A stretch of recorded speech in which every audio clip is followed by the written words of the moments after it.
RCB ban ಮಾಡೋದು ಮಹಾ ಅಪರಾಧ, ತಪ್ಪು. ನೋಡಮ್ಮ, ನಮ್ಮ ಕರ್ನಾಟಕದ ಜನ ಎಲ್ಲ ಭಾಷೆನೂ ಇಷ್ಟಪಡ್ತಾರೆ, ಎಲ್ಲ ಆಟನೂ ಇಷ್ಟಪಡ್ತಾರೆ. 18 ವರ್ಷದಿಂದ ಕಪ್ ಗೆದ್ದಿದ್ದಾರೆ. ಇವ್ರನ್ನೆಲ್ಲರೂ ಗುಡ್ಡ ಕಡಿತೀವಿ, ಹುಡುಗರೆಲ್ಲರೂ ಜಾಸ್ತಿ ಸಿಕ್ಕಾಪಟ್ಟೆ ಜನ ಆಗ್ಬಿಟ್ಟು ಅದು ಬ್ಯಾನ್ ಮಾಡೋದು ತಪ್ಪು. ಎಲ್ಲರೂ ಉಚಿತವಾಗಿ ನುಗ್ಗಿಬಿಟ್ರು, ಅದು ಹೆಚ್ಚು ಕಮ್ಮಿ ಆಗೋಗಿದೆ. ಒಬ್ಬರ ಮೇಲೆ ಒಬ್ಬರು ಹೊತ್ಕೊಳ್ಳಿಕ್ಕೆ ಯಾರೂ ತಯಾರಿಲ್ಲ. ಆಗಬಾರ್ದಾಗಿತ್ತು, ಏನೋ ಅಷ್ಟು ಪರಿಹಾರ ಕೊಟ್ಟವ್ರೆ. ಈಗ ನಾನು ಮಾಡಿದ ತಪ್ಪು ನಾನು ಹೊತ್ಕೊಳ್ಳಿಕ್ಕೆ ತಯಾರಿಲ್ಲ, ಇನ್ನೊಬ್ಬರ ಮೇಲೆ ನಾವು ಹೋಗ್ಬೇಕು ಕೊಡ್ತೀವಿ. ಅವ್ರು ಮಾಡಿದ ತಪ್ಪು, ಇನ್ನೊಬ್ರು ಮಾಡಿದ ತಪ್ಪು ಇವ್ರ ಮೇಲೆ ಕೊಡ್ತಾರೆ. ಇವಾಗ ಉದಾರ ವೈರಾಗ್ಯ ಹೊಟ್ಟೆ ಹಸಿ ಗಂಟನೇನೆ ಆತರ ಪಡ್ತೀವಿ, ಹೊಟ್ಟೆ ತುಂಬ ಸುಮ್ಮನೆ ಆಗ್ಬಿಡ್ತಾರೆ.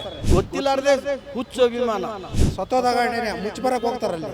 ಅಕಸ್ಮಾತ್ ಏನೋ ಯಾವನೋ ಭಯೋತ್ಪಾದಕ ಬಾಂಬೆ ಹಾಕಂದ್ ಅನ್ಕೊಳ್ಳಿ, ಅವಾಗ ಏನ್ ಮಾಡಕ್ಕಾಗ್ತದೆ? ಇಷ್ಟೊಂದು ಕೋಟಿ ಜನಸಂಖ್ಯೆ ಇರುವಾಗ ಇದು ಆಗದ್ ಸಹಜ. ಮತ್ತೆ ಕಲ್ಕತ್ತಾದವ್ರು ಗೆದ್ದಿದ್ದಾರೆ, ಅಲ್ಲಿ ಅವಘಟ ನಡೆದಿಲ್ಲ, ಇಲ್ಲಿ ಯಾಕೆ ನಡೀತು? ನೋಡ್ಕೊಂಡು ಹೋಗ್ಬೇಕು ನಾವು. ಯಾರ್ದು ತಪ್ಪಿಲ್ಲ, ನಡೆದೋಗಿದೆ. ಮುಳ್ಳು ನೋಡಿ ತುಳಿಬೇಕಾದ್ರೆ ಮುಳ್ಳು ಐತೆ ಎಂಬುದು ಗೊತ್ತಿಲ್ವಾ? ಕಾಲಿಕ್ಕೆ ನಿಂತಪ್ಪ ಮುಳ್ಳಿನ ತಪ್ಪ. ಈಗ ವಿರಾಟ್ ಕೊಹ್ಲಿ ಅಂದ್ರೆ ಒಬ್ಬ ಒಳ್ಳೆ ಆಟಗಾರ, ವರ್ಲ್ಡ್ ಫೇಮಸ್. ಅದಕ್ಕೆ ಪರಿಹಾರ ಕೊಟ್ಬಿಟ್ಟವ್ರೆ. ಒಂದರ ಅರ್ಜುನ ಇದ್ದಂಗೆ ಮಹಾಭಾರತದಲ್ಲಿ. ಒಬ್ರಿಗೊಬ್ರು ಕಿತ್ತಾಡಿದ್ರೆ ಏನ್ ಪ್ರಯೋಜನ ಇಲ್ಲ. ಒಂದು ಒಳ್ಳೆ ಟೀಮ್ ಅದು, ಹೌದಾ? ಮಲ್ಯ ಅನ್ನೋ ಊಟ ಹಾಕಿದ್ದ, ಕಂಟ್ರೋಲ್ ತಗೊಂಡು ಅವರ ಆಡಳಿತ ನಡೆಸಕ್ಕೆ ಮಾಡಿದ್ರೆ ಒಳ್ಳೇದು. ಈಗ ಈ ಪೊಲೀಸ್ ಇಲಾಖೆ ತಪ್ಪಂತ ಹೇಳಕ್ಕೂ ಆಗಲ್ಲ, ರಾಜಕಾರಣಿಗಳಿಗೂ ತಪ್ಪಂತ ಹೇಳಿಕ್ ಆಗಲ್ಲ. ಗಡಿ ದಾಟಿದ ಮೇಲೆ ಅವ್ರ ಪಾಡ ಅವ್ರದ್ದು ಎಲ್ಲ ಮಾಡ್ತಾ ಹೋಗ್ಬಿಡ್ತಾರೆ. ಟೋಟಲಿ RCB ಬ್ಯಾನ್ ಮಾಡಬಾರ್ದು. ಸರ್, ಈಗ ಸರ್ಕಾರ ಏನು ಹೇಳಿದೆ ಅಂದರೆ 3 ವರ್ಷದ RCB ತಂಡವನ್ನು ಬ್ಯಾನ್ ಮಾಡಲಾಗ್ತಾ ಇದೆ ಅಂತ ಹೇಳ್ತಾ ಇದ್ದಾರೆ. ಸೊ ಏನು ಹೇಳ್ತೀರಾ ಸರ್? RCB ಬ್ಯಾನ್ ಮಾಡೋದು ಮಹಾ ಅಪರಾಧ, ತಪ್ಪು. ಯಾಕೆ ಗೊತ್ತಾ?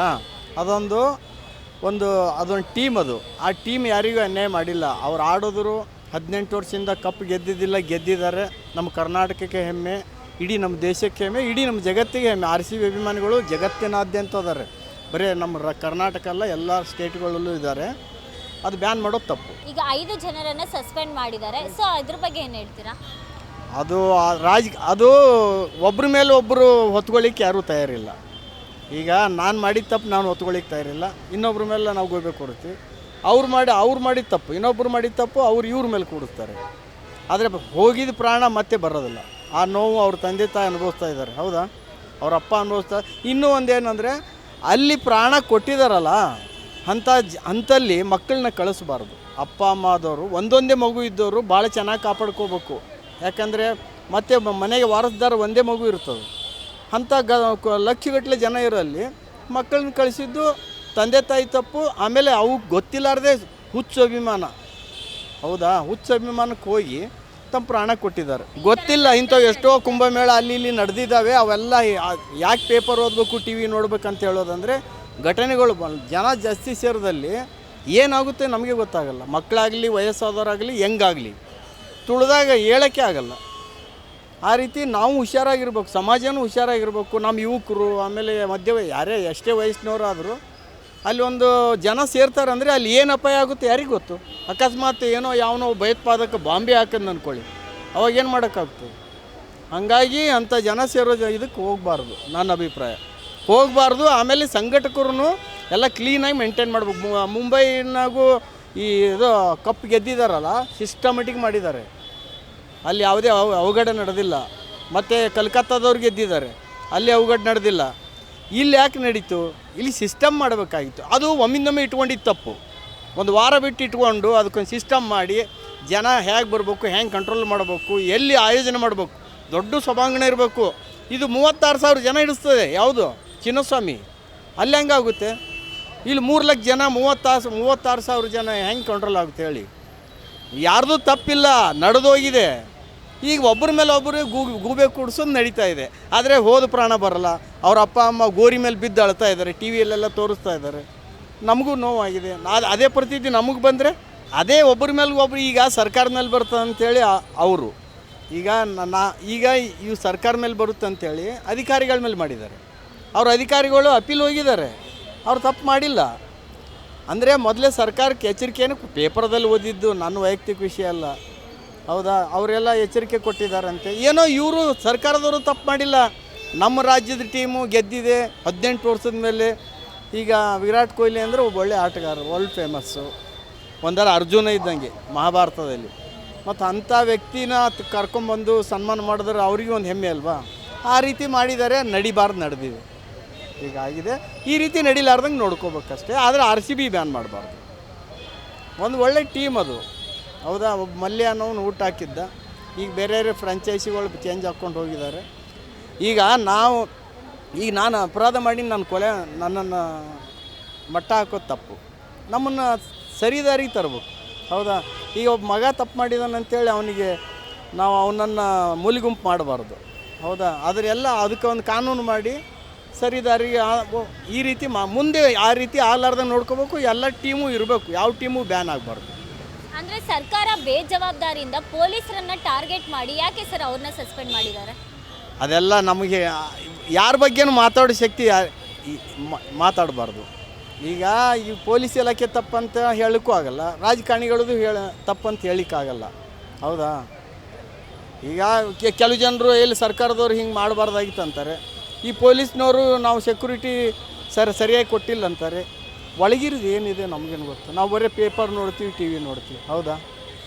ಅಂದರೆ DKಶಿ ಅವರು ಮತ್ತು ಸಿದ್ದರಾಮಯ್ಯ ಅವರು ಏನು ಹೇಳಿದ್ದಾರೆ ಅಂದರೆ ಇದಕ್ಕೆ ಪೊಲೀಸರು ಹೊಣೆ ಅಲ್ಲ ಅಥವಾ ಸರ್ಕಾರದವರು ಹೊಣೆ ಅಲ್ಲ ಅಂತ ಹೇಳಿ, ಈಗ ಪೊಲೀಸ್ ಅವ್ರನ್ನ ಹೊಣೆ ಮಾಡಿ ಅವ್ರನ್ನ ಸಸ್ಪೆಂಡ್ ಮಾಡಿರೋದು ಯಾಕೆ? ಅದು ಅವ್ರವ್ರಿಗೆ ಬಿಟ್ಟಿದ್ದು ಮೇಡಮ್. ಇದೆಲ್ಲ ನಾವು ಮಾತಾಡೋ ವಿಷಯ ಅಲ್ಲ. ಅದೇನೋ ಅದು ಸಣ್ಣ ಬಾಯಲ್ಲಿ ದೊಡ್ಡ ತುತ್ತು ತಿನ್ನಬಾರ್ದು, ಅವೆಲ್ಲ ಮಾತಾಡಬಾರ್ದು. ಟೋಟಲಿ RCB ಬ್ಯಾನ್ ಮಾಡಬಾರ್ದು ಅಷ್ಟೇ. ಕೊನೆಯದಾಗಿ ಏನು ಹೇಳೋಕ್ಕೆ ಇಷ್ಟಪಡ್ತೀರಾ? ಈ ರೀತಿ ಘಟನೆ ನಡಲಾರ್ದಂಗೆ ನೋಡ್ಕೋಬೇಕು. ಎಷ್ಟು 3 ಲಕ್ಷ ಅಲ್ಲ 10 ಲಕ್ಷ ಜನ ಸೇರಿದ್ರು ಅವರಿಗೊಂದು ಸಿಸ್ಟಮ್ ಮಾಡಿ ಒಂದು ದೊಡ್ಡ ಮೈದಾನದಲ್ಲಿ ಮಾಡಬೇಕು. ಇವು ಸನ್ಮಾನ ಇಂಥವು ಜನ ಸೇರ್ತಿದ್ರೆ ಅದನ್ನು ಬ್ಯಾನೇ ಮಾಡಬೇಕು. ಅವರಿಗೆ ಗೌರವ ಇದ್ದರೆ ಈ RCB ಟೀಮ್ನ ಎಲ್ಲೋ ಒಂದು ಕಡೆ ಯಾರಿಗೆ ಗೊತ್ತಲ್ಲಾರ್ದಂಗೆ ಕರ್ಕೊಂಡೋಗಿ ಸನ್ಮಾನ ಮಾಡಿ ಆಮೇಲೆ ಪ್ರಸಾರ ಮಾಡ್ಬೇಕು TVಯಲ್ಲಿ. ಅಂದರೆ ಈ ರೀತಿ ಸೆಲೆಬ್ರೇಷನ್ ಒಂದು ಇಟ್ಕೊಳ್ಬೇಕಾಗಿತ್ತ ಅನಿಸ್ತಿದೆಯಾ ಸರ್ ನಿಮ್ಮ ಪ್ರಕಾರ? ಸೆಲೆಬ್ರೇಷನ್ ಮಾಡಿ ತಪ್ಪಿಲ್ಲ, ಆದರೆ ಜನ ಇಷ್ಟು ಸೇರ್ತಾರಂತ ಯಾರಿಗೆ ಗೊತ್ತು? ಅಂದರೆ ಇಷ್ಟು ಜನ ಬರ್ತಾರಂತ ಯಾರಿಗೆ ಗೊತ್ತು ರೀ? ಈ 1 ಲಕ್ಷ ಜನ ಬಂದರೆ ಅವಾಯ್ಡ್ ಮಾಡ್ಬೋದಿತ್ತು. ಅದು ಕ್ರೀಡಾಂಗಣ ಚಿಕ್ಕದು, ಅಲ್ಲಿ ಏರಿಯಾ ಎಲ್ಲ ಅಲ್ಲಿ ಅಷ್ಟು ಜನ ನಿಂತ್ಕೊಳ್ಳಿಕ್ಕೆ ಜಾಗನಿಲ್ಲ. ನಾವೆಲ್ಲ ನೋಡಿದವ್ರೆ. ಈ 3 ಲಕ್ಷ ಜನ ಸೇರಿದ್ರೆ ಯಾರಿಂದ ಕಂಟ್ರೋಲ್ ಮಾಡಲಿಕ್ಕಾಗುತ್ತೆ? ಹಾಗೆ ಅದು ಯಾವುದು ಅವ್ರಿಗೆ ಸನ್ಮಾನ ಮಾಡಿದ್ದು, ಅವ್ರಿಗೆ ಇದು ಮಾಡಿದ್ದು ಯಾವುದೂ ತಪ್ಪಿಲ್ಲ. ಜನ ಸೇರಿದಾಗ ಅದು ನಡೆದು ಹೋಗಿದೆ. ಇನ್ನೇನು ನಡಿಲಾರ್ದಂಗೆ ನೋಡ್ಕೋಬೇಕು, ಸಿಸ್ಟಮ್ ಮಾಡಬೇಕು, ಸರ್ಕಾರದವರಾಗಲಿ KC ಅವರಾಗಲಿ. ಸೊ ಈಗ ಸರ್ಕಾರ ಏನು ಹೇಳಿದೆ ಅಂದರೆ ಈಗ ಯಾರ್ಯಾರು ಮೃತಪಟ್ಟಿದ್ದಾರೋ 11 ಮಂದಿ, ಸೊ ಅವ್ರಿಗೆ ತಲೆಗೆ 25 ಲಕ್ಷ ಕೊಡ್ತೀನಿ ಅಂತ ಹೇಳಿದ್ದಾರೆ. ಸೊ ಏನು ಹೇಳ್ತಾರೆ ಅದಕ್ಕೆ? ಅದು ಯಾರಿಗೂ ಇಷ್ಟ ಅಲ್ಲ. ಹೋದ ಜೀವ ಮರಳಿ ಬರಲ್ಲ. ಆದರೆ ಬಡವರಿದ್ದಾರೆ, ಒಬ್ಬೊಬ್ಬರೇ ಮಕ್ಕಳನ್ನ ಕಳ್ಕೊಂಡಿದ್ದಾರೆ, ಅವ್ರ ಜೀವನಕ್ಕೆ ಆಸರೆ ಆಗ್ತದೆ ಅಷ್ಟೇ. ಅಂದರೆ ಈ 25 ಲಕ್ಷ ಕೊಡೋದ್ರಿಂದ ಅವರು ಹೋಗಿರೋ ಜೀವ ಮತ್ತೆ ವಾಪಸ್ ಬರುತ್ತೆ? ಜೀವ ಬರೋದಿಲ್ಲ. ಈಗ ಅವರಿಗೆ ಒಂದೇನೋ ಸಮಾಧಾನ. ಈಗ ಅವರು ಒಂದೊಂದೇ ಮಕ್ಕಳು ಕಳ್ಕೊಂಡಿದ್ದಾರೆ, ಅವ್ರ ಜೀವನಕ್ಕೆ ಆಧಾರವಾಗಿದ್ದವರು. ಅದ್ರ ಬದಲಿ ಅವ್ರಿಗೊಂದೇನೋ ಅನುಕೂಲ ಆಗಲಿ ಅಂತ ಅಷ್ಟೇ. ನೋಡಮ್ಮ, ನಮ್ಮ ಕರ್ನಾಟಕದ ಜನ ಎಲ್ಲ ಭಾಷೆನೂ ಇಷ್ಟಪಡ್ತಾರೆ, ಎಲ್ಲ ಆಟನೂ ಇಷ್ಟಪಡ್ತಾರೆ. ಯಾವ ಚೆನ್ನಾಗಿದೆ ಅನ್ಬೋದು.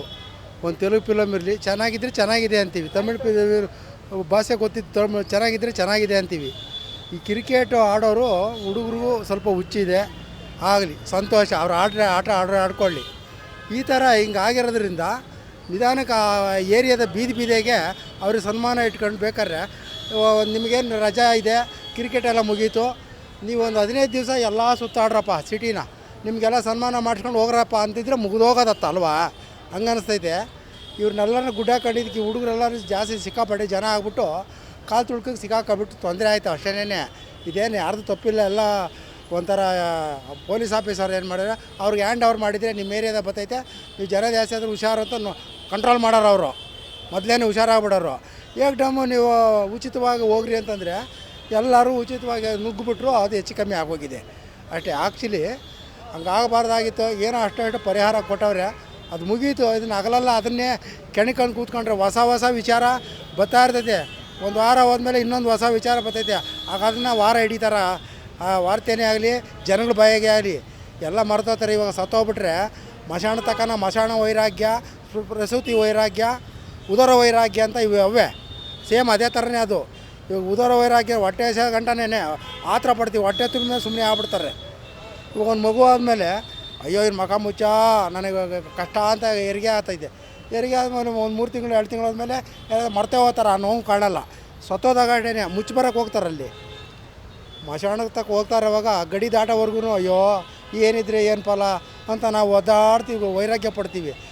ಗಡಿ ದಾಟಿದ ಮೇಲೆ ಅವ್ರವ್ರ ಪಾಡ ಅವ್ರದ್ದು ಎಲ್ಲ ಮರ್ತೋಗ್ಬಿಡ್ತಾರೆ. ಹಂಗೆ ಇದೊಂದು ವಾರ ಆಯಿತು, 10 ದಿನ ಆಯಿತು, ಅದನ್ನೇನು ಇನ್ನು ಕೆಲಸ ಕಾರ್ಯಗಳನ್ನ ಬೇರೆ ಬೇರೆವೆಲ್ಲನೂ ಶುರು ಮಾಡಿಕೊಂಡು ಕಾಲ ಕಳೀಲಿ. ಆಗಿದ್ದು ಆಗೋಯ್ತು ಅಂಥದನ್ನೆಲ್ಲ ಏನು ಮಾಡ, ಇವೆಲ್ಲ ಇಷ್ಟೊಂದು ಕೋಟಿ ಜನಸಂಖ್ಯೆ ಇರುವಾಗ ಇದು ಆಗೋದು ಸಹಜ.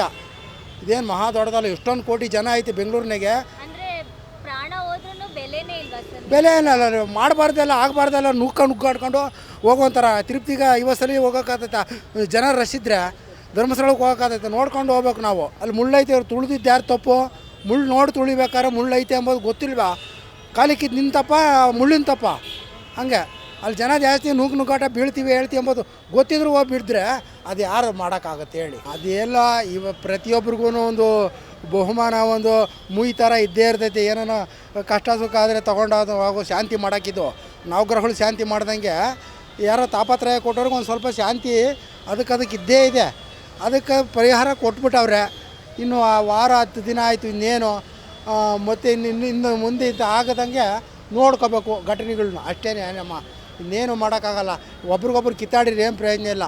ಕೆಲಸ ಕಾರ್ಯಗಳನ್ನ ನಗರ ವ್ಯಾಪ್ತಿಯಲ್ಲಿ ಸುತ್ತು ಇರೋವನ್ನ ಮುಂದುವರಿಸ್ಕೊಂಡು ಇನ್ನೂ ಏನೇನು ಕೆಲಸಗಳು ನಿಂತವ ಅವನ್ನ ಮಾಡಿಕೊಂಡು ಕಾಲ ಕಳೆದ್ರೆ ವಾಸಿ. ಜನಸಂಖ್ಯೆ ಜಾಸ್ತಿ ಆಗಿರೋದ್ರಿಂದ ಒತ್ತಡ ಜಾಸ್ತಿ ಆಗೈತೆ ಬೆಂಗಳೂರಿನಾಗೆ. ಇದಕ್ಕೆ ಆದಷ್ಟು ಕಂಟ್ರೋಲ್ ತಗೊಂಡು ಅವರ ಆಡಳಿತ ನಡೆಸೋಕ್ಕೆ ಮಾಡಿದರೆ ಒಳ್ಳೆಯದು. ಹೆಚ್ಚಿನ ಸುದ್ದಿಗಳಿಗಾಗಿ ನಮ್ಮ ಚಾನೆಲ್ನ ಸಬ್ಸ್ಕ್ರೈಬ್ ಮಾಡಿ.